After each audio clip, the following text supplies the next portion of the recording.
السلام عليكم حبايبي، شلونكم؟ شخباركم؟ ان شاء الله الكل بخير وصحة وسلامة يا ربي. واليوم جيناكم فيديو جديد، ويلا تعالوا شو ويانا راح ناخذكم جولة بمحلات الأثاث.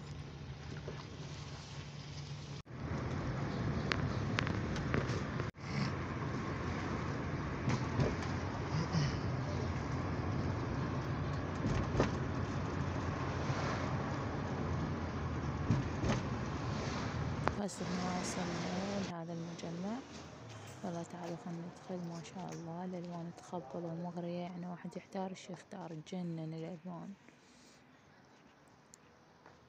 بالنسبة لهذا الملكي، هذا التخم مال القنفات، بس أنا ما عجبني، يعني أحسه بيهوسة ألوانه ما أعرف شلون.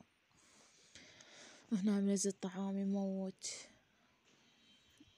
شوفوا الألوان ما شاء الله تجنن.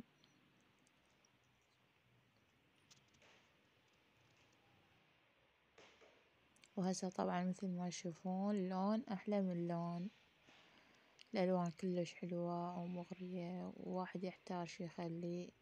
وأنا لهنا وياكم راح أنهي الفيديو، وانتم خليكم ويا باقي الفيديو شوفوا الموديلات والألوان، ولا مقبلين على الأثاث على مود يقررون يا لون ياخذونه وما يحتارون. طبعا أنا أكو ألوان ببالي فراح أخذ من الألوان اللي ببالي، هاي الألوان ما راح أخذ من يمها.